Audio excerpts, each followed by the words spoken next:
Okay, today we're going to talk about ethical non-monogamy, and this video is inspired by someone who leaves a lot of comments on my channel. His name is Ken of Ken458. Ethical non-monogamy is a term for relationships where all partners consent to romantic, intimate, or sexual relationships with more than one person.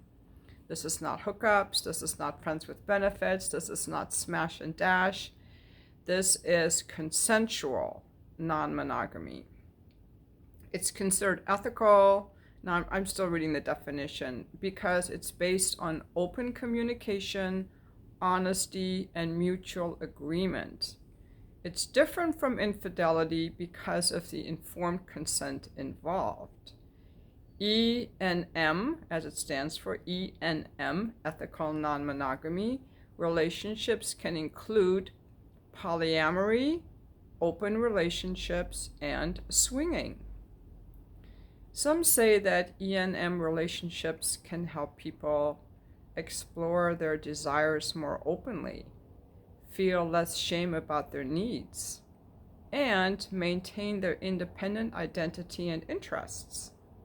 However, people in E&M relationships may still experience jealousy, so communication and honesty are important. Over time, people may experience jealousy less often or less intensely, or they may learn better ways to cope with it. So I'm going to read to you Ken's comment, and then I'll add some of my own commentary on people that I've known who participated in these types of relationships.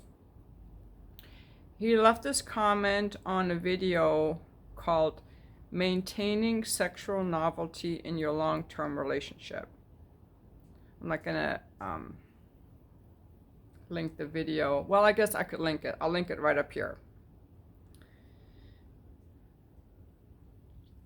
I think the fact that you aren't, this is his comment now, Ken of Ken 9458. I think the fact that you aren't into hookups has led you to believe that any woman not wired like you must be damaged or deficient in some way, and that's not a healthy or accurate assumption. It seems to suggest that any women who don't conform to the prescribed right way of femininity must be damaged or manipulated in some way, because no woman with real agency would color outside of the prescribed social lines. To me, that's just the old religious patriarchy and a new wineskin of feminism. Not every woman is like you. Not every man is like me, maybe all to the good.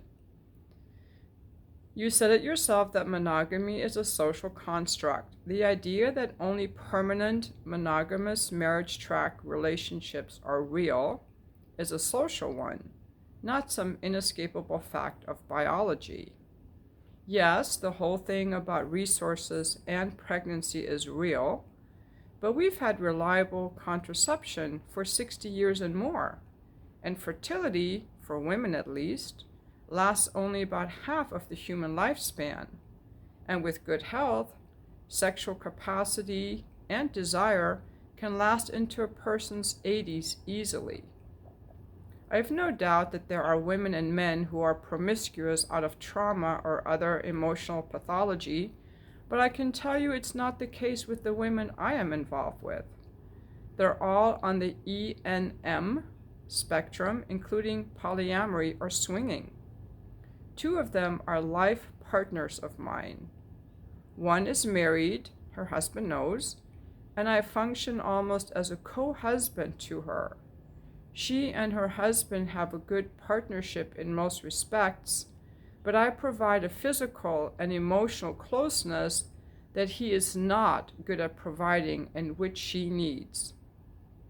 My other partner is single, and after her divorce discovered she is happiest in the E&M life, and figured that out a good 8 or 9 years prior to meeting me. We're like any other committed couple, except that we both desire sexual novelty, And we define true intimacy and partnership by what we give each other, not what we don't give to other people. We're both pretty active together and apart, but even in the craziest party month, the vast majority of time is spent doing ordinary life things together. We're there for each other emotionally. I help her run a household, and we give each other love and support. My friends with benefit relationships are with women who are basically also in swing lifestyle, mostly for a decade or two. They're very ordinary suburban women in every other respect, gainfully employed, mentally together, etc.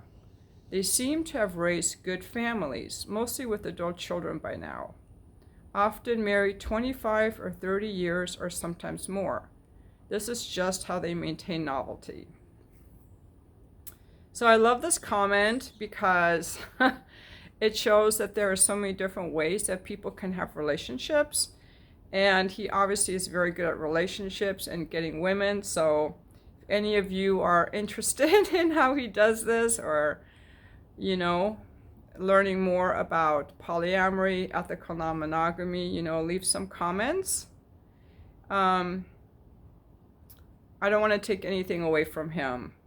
So, but I just want to say that I briefly did meet some people who were in the polyamory lifestyle, and they had a thing called a pod.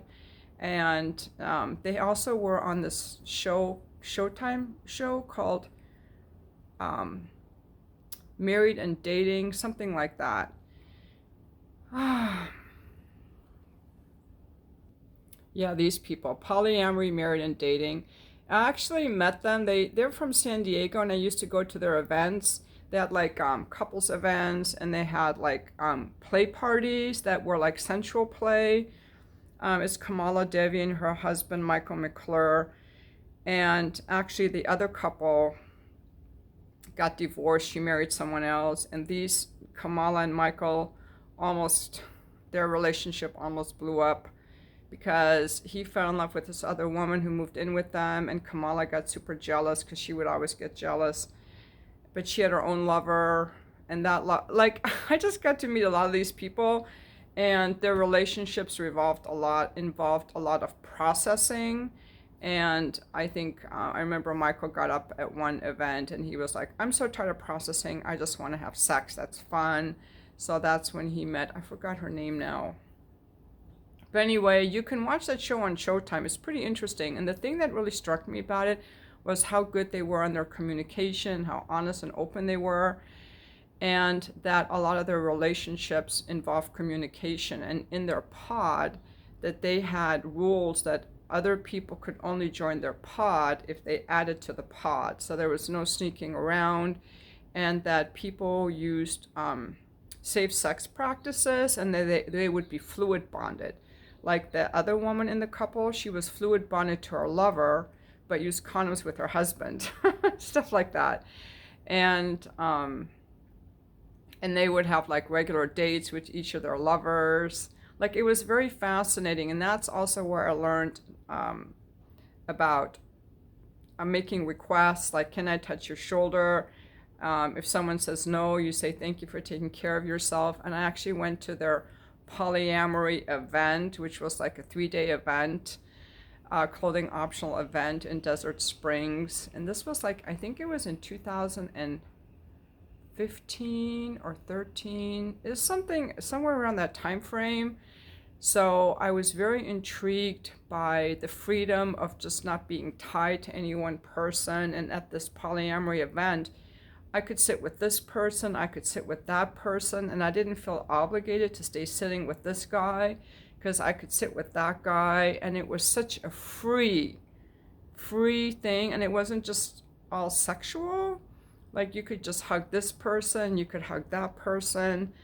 And I felt so free. I remember leaving the event and stopping for gas. And I was so used to hugging everyone that when I went to the gas station, I went in, I saw these men in the gas station getting some drinks.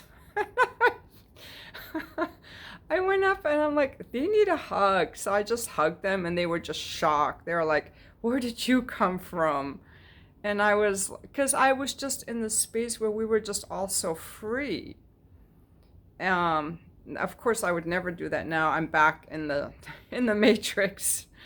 So there's a freedom. Of course, I wasn't in any relationship when I went, and it was really hard to get sex. I think I was there 3 days before I finally found a guy who wanted to have sex with me. So it wasn't like they were just a free for all, you know.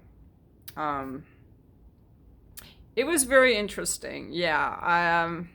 So that's my experience with polyamory. I just have never been in a polyamorous relationship, but I've been around people who have been in them and observed them just being very honest about their relationships. But at the time when I went to their meetup group, and I was at Kamala Devi's house in Pacific Beach, there were, I believe, 11 people in their pod, and a few years later, the whole pod had disintegrated, and she and Michael spent a few years together just re-cementing their relationship. And I think that he was never going to leave her for this other woman because they have a child together, and so that really kept them, very bonded.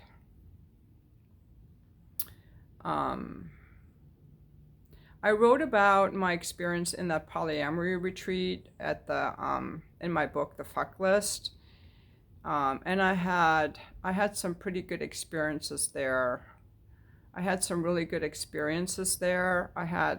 Which maybe I'll make a video about another time, but this video, and I'm just adding to Ken's comments that people in these relationships can actually be in them and thrive. I think he's just done a lot better job at maintaining these relationships, and the people that I met, maybe they just had too many people, or there was some jealousy involved. And again, all relationships, many relationships end, even monogamous relationships end. The fact that their relationships ended doesn't mean that it's because they were polyamorous. I know so many people, since I've been divorced, who got into relationships and their relationships ended. Many people's relationships only last a few months or a few years. And I know 2 couples that got married since I've been divorced, and they're divorced again. So I can't say that E&M relationships last any less time than monogamous relationships. So again, thank you for your comment, and if you have any inputs on E&M relationships or your own experiences, please leave the comments, and thank you for watching this video.